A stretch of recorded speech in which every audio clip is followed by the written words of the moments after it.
नमस्कार, आप देख रहे हैं वन इंडिया हिंदी। मैं हूं आकाश और मेरे साथ है अविनाश। और finally the much anticipated series is over. But what a series it was, Avinash. What an amazing series. India has won the Australian series. उन्होंने ऑस्ट्रेलिया को हराया है और अब हम ये कह सकते हैं कि हमने टेस्ट टीम में सारी टीमों को हरा दिया है। जी हाँ, मतलब ये मैच आज डिसाइडर मैच था धर्मशाला का और इंडिया ने बहुत ही बेहतरीन खेल खेला इस पूरे के पूरे टूर्नामेंट की अगर बात की जाए तो बिल्कुल स्टार्टिंग अच्छी नहीं थी इंडिया। स्टार्टिंग पुणे अगर हम चलो पुणे टेस्ट हम भूल जाते हैं लेकिन ऑस्ट्रेलिया नहीं भूलेगा बिकॉज उन्होंने इंडिया को बहुत बुरी तरीके से हराया था। लेकिन अगर पुणे टेस्ट को छोड़ के हम बाकी सभी टेस्ट की बात करें, चाहे हम बेंगलुरु टेस्ट की बात करें, चाहे हम रांची टेस्ट की बात करें या चाहे हम धर्मशाला टेस्ट की बात करें, सभी ने सारे टीम इंडिया के सभी प्लेयर्स ने पूरा जोर लगा दिया। चाहे वो विराट कोहली हो, चाहे वो अश्विन हो, चाहे वो सर रविंद्र जडेजा हो, चाहे वो चेतेश्वर पुजारा हो, या फिर वो करुण नायर ही क्यों ना हो, या फिर वो केएल राहुल ही क्यों ना हो। तो सभी प्लेयर्स ने खूबसूरती के साथ ये पूरी सीरीज खेली है और उसका रिजल्ट हम सब ने देख लिया। इंडिया ने बॉर्डर गावस्कर सीरीज रिक्लेम कर ली है ऑस्ट्रेलिया से, जो कि हम हार कर आए थे। जी हाँ, 2013 में जब इंडिया गई थी तो वहाँ 14 में जब इंडिया गई थी तो वहाँ से हार के आई है। लेकिन ये सीरीज कई मामलों में बहुत ज़्यादा यादगार रहने वाली है। बिल्कुल, क्योंकि पहले ऑस्ट्रेलिया को कोई इतना दावेदार मान नहीं रहा था, लेकिन जिस तरीके से पहला मैच हुआ इंडिया हारी और स्टीव स्मिथ की टीम ने चैलेंज दिया इंडिया को, विराट कोहली की टीम ने उस चैलेंज को एक्सेप्ट किया और स्ट्रांग होकर के अगले मैच में आए। बेंगलुरु जीता, रांची में हालांकि ड्रॉ रहा मैच, शायद थोड़ा सा अगर इंडिया के पास और ओवर्स रहते तो मैच जीत जाते। लेकिन बात करें अगर धर्मशाला टेस्ट की तो इस मैच में इंडिया ने पकड़ ऐसी बनाई कि ऑस्ट्रेलिया को एकदम मुट्ठी में बंद करके रखा था। बिल्कुल, अगर डे वन से अगर हम बात करें अविनाश, मतलब पहले ही दिन 300 रन पे पूरी टीम साफ कर दी इंडिया ने। उसके बाद जब टीम इंडिया वापस आई दूसरे दिन बैट करने के लिए, बहुत अच्छी बैटिंग करी। हालांकि कुछ बैट्समैन नहीं चल पाए, लेकिन फिर भी एज यूजुअल केएल राहुल ने बहुत अच्छा स्टार्ट दिया इंडिया को। उसके बाद चेतेश्वर पुजारा जब मिडिल में आए, उन्होंने भी खूब अच्छी तरीके से साथ दिया केएल राहुल का। Ajinkya Rahane as a captain उन्होंने अच्छी नॉक खेली। और उसके बाद of course sir Ravindra Jadeja, उनकी नॉक को कोई नहीं भूल सकता। मेरे ख्याल से हर एक मैच में अविनाश उन्होंने अच्छा ही परफॉर्म किया है, चाहे वो बैट हो चाहे वो बॉल हो। बिल्कुल, इस पूरे टूर्नामेंट में क्योंकि उनको मैन ऑफ द टूर्नामेंट भी मिला और आज मैन ऑफ द मैच भी मिला इसके लिए।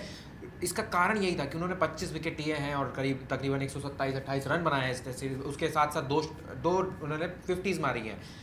पूरा का पूरा ऑल ओवर अगर प्रदर्शन देखा जाए तो रविंद्र जडेजा का प्रदर्शन जो है वो एक अलग ही उनके शख्सियत को बनाता है। बिल्कुल, इसके पहले किसी ने इतना ज़्यादा एक्सपेक्ट नहीं किया था। इस होम सीजन के स्टार्ट मतलब अगर बात की जाए तो रविंद्र जडेजा ने अपने आप को एस्टैब्लिश किया है एक मैच विनर की तरह, नो डाउट। और इसका फायदा भारत को ना सिर्फ होम सीरीज में होगा आगे वाले, बल्कि ओवरसीज कंडीशंस में भी जब इंडिया जाएगी खेलने के लिए, तो रविंद्र जडेजा और रविचंद्रन अश्विन में अब कोहली को सोचना पड़ेगा कि प्लेइंग 11 में मौका किसे दें। बिल्कुल, क्योंकि दोनों ही अच्छे ऑलराउंडर्स हैं।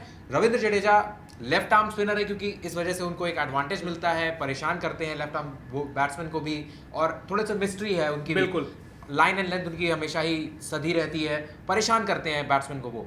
तो देखने वाली बात होगी, वो तो बात की बात है। लेकिन अभी की बात की जाए तो रविंद्र जडेजा ने इस सीरीज को अपने नाम किया है और जिस तरीके से अभी उन्होंने परफॉर्म किया, डिजर्व करते हैं कि वो वर्ल्ड के नंबर 1 टेस्ट बॉलर हो। बिल्कुल, और वो भी हैं भी। वो इस समय आईसीसी रैंकिंग में नंबर 1 पोजीशन पर है। पहले वो अश्विन के साथ वो पोजीशन शेयर कर रहे थे, अब वो पोजीशन अश्विन के पास है। अगर हम बात करें इस मैच में एक और, अगर धर्मशाला टेस्ट की हम बात करें डे सेकंड में, जब डे 1 में माफ कीजिएगा, जब इंडिया ने पूरा बॉल आउट करिया ऑस्ट्रेलिया को, तो एक और एक इक्का था, वो था चाइनामैन बॉलर कुलदीप यादव। अपने पहले डेब्यू मैच में सीनियर टीम के लिए उन्होंने 4 विकेट चटकाई। क्या चल रहा होगा इस टाइम सेलेक्टर्स के दिमाग में अविनाश, कि पहली बार उन्होंने चाइनामैन बॉलर को ट्राई आउट किया, उसने अपने डेब्यू मैच में ही 4 विकेट चटका दिए। मास्टर स्ट्रोक था ये, मास्टर स्ट्रोक था, एक्चुअली मास्टर स्ट्रोक था, क्योंकि मैच से जस्ट एक दिन पहले बहुत ही ज़्यादा कंफ्यूजन था, क्योंकि विराट कोहली ने पहले बोल दिया था कि शायद मैं मैच ना खेल पाऊँ अगर 100% फिट ना हूँ तो। बिल्कुल, और श्रेयस अय्यर, मोहम्मद शामी टीम में उनको वापस बुलाया गया था, तो लग रहा था कि शायद श्रेयस अय्यर को मौका दे दिया जाएगा, क्योंकि इंडिया एक बैट्समैन के साथ खेलना चाहेगी, ना कि किसी बॉलर को। हमने एक प्रेडिक्शन हमने रखा था कि शायद इंडिया एक एक्स्ट्रा पेसर के साथ आए। बिल्कुल, लेकिन कुलदीप यादव को रखना एक सरप्राइज था और पूरे की पूरे अपने इस जो भी उनको जिम्मेदारी मिली उस पर खरे उतरे, परेशान करके रखा। कहीं भी मौका नहीं दिया ऑस्ट्रेलियन बैट्समैन को, और उसका नतीजा था कि 300 रन तो बनाए ऑस्ट्रेलिया ने, लेकिन पहले ही दिन वो ढेर भी हो गए। ढेर हो गए, अपने सारे विकेट उन्होंने गवा दिए। और ये भी नहीं कि बहुत ज्यादा लंबी पार्टनरशिप चली हो बैट्समैन के बीच में, एक लंबी पार्टनरशिप तक नहीं टिकने दिया हिंदुस्तान ने ऑस्ट्रेलिया की किसी भी प्लेयर को। लेकिन अगर हम बात करें वो ओवरऑल सीरीज की, अब जब सीरीज खत्म हो गई है तो आई थिंक हमें सबसे पहले तो बात करनी चाहिए विराट कोहली की। विराट कोहली का जो टेम्परेमेंट था वो हमने 3 टेस्ट में देखा, लेकिन अजिंक्य रहाणे विराट कोहली की जगह जब वो आए तो उनकी भी कैप्टनसी एक अलग तरह की कैप्टनसी थी। जब हमने बात किया, जब उनको एग्रेशन की जो कमी थी, मेरे ख्याल से उसके बजाय हमें ऐसा लगा कि शायद महेंद्र सिंह धोनी और विराट कोहली का मिक्सचर निकल कर आए हैं, मतलब अजिंक्य रहाणे। डिफरेंट कैप्टनसी थी इनकी, इतने अग्रेसिव नहीं है, सबको पता है, क्योंकि इनका नेचुरल है थोड़ा कूल एंड काम रहना, बिल्कुल पिच पर भी ऐसे ही खेलते हैं। तो दिखा टीम में बैलेंस दिख रहा था, बहुत ज़्यादा एग्रेसिव नहीं थी। हालांकि वर्बल स्पैट्स बहुत ज़्यादा हुए इस मैच में, चाहे जडेजा हो चाहे अश्विन हो या कहीं करुण नायर के साथ भी कुछ बातचीत हुई है। Apart from that full credit to Ajinkya Rahane, पहला टेस्ट मैच कप्तानी कर रहे थे और ऐसा करने वाले वो 9वें भारतीय बन गए जो अपनी डेब्यू कप्तानी में ही मैच जीत गए हो। बिल्कुल।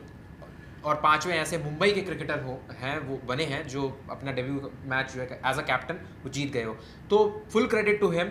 इसके अलावा उन्होंने अपनी बैटिंग, चाहे दोनों इनिंग्स में अगर आप देखिए तो अच्छी बैटिंग की है। थोड़े अनलकी थे कि 46 पे आउट हो गए फर्स्ट इनिंग्स में, लेकिन अभी आज जब वो बैटिंग करने आए तो लग रहा था कि केएल राहुल से ज़्यादा जल्दी तो उनको है मैच खत्म करने की। इतना अग्रेसिव खेल रहे थे, और कहीं ना कहीं ये लग रहा था कि शायद आईपीएल की तैयारी कर रहे हैं, हो सकता है, क्योंकि 27 बॉल पे 36 रन बनाना ये टेस्ट मैच और खासकर ये अजिंक्य रहाणे का टेम्परामेंट ऐसा नहीं है, आप नहीं सोच सकते इनसे। तो सब कुछ एक सरप्राइज था, लेकिन अच्छा लगा देख करके, इस पॉजिटिव इंटेंट के साथ वो आकर के पूरे मैच में खेला। दूसरी चीज अगर आप देखिए तो डीआरएस का जो यूज था, बिल्कुल वो बहुत ही वाइजली किया है इन्होंने। बिल्कुल, जो मेरे ख्याल से विराट कोहली अग्रेशन में जो बह जाते हैं शायद जी हाँ। जो उन दोनों, खासकर जब जडेजा बॉलिंग कर रहे हो और विराट स्लिप्स पे खड़े हो, तो जो उन आंखों में जो बातचीत होती है दोनों के बीच में, तो ऐसा लगता है कि विराट कोहली उसमें बह जाते हैं रविंद्र जडेजा की परसुएशन में।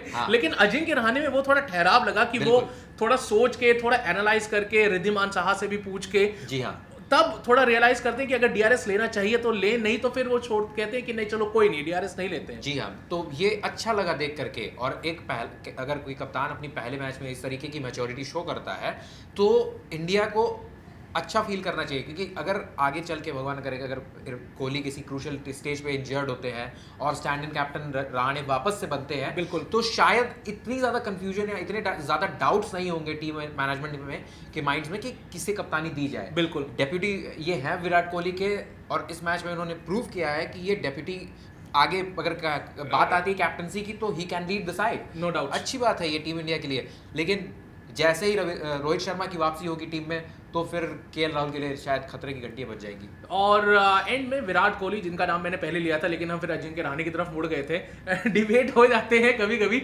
लेकिन विराट कोहली, अब क्या चल रहा होगा विराट कोहली के दिमाग में? अभी इंजर्ड है, अब आईपीएल आने वाला है, उसके पास चैंपियंस ट्रॉफी भी है। आईपीएल पूरे 2 महीने का एक रिगरस प्रोसेस होता है, फिर उसके इमीडिएटली बाद अब आपको चैंपियंस ट्रॉफी भी खेलना है इंडिया के लिए। तो क्या चल रहा होगा विराट कोहली की, क्या स्ट्रैटेजी होगी इस टाइम?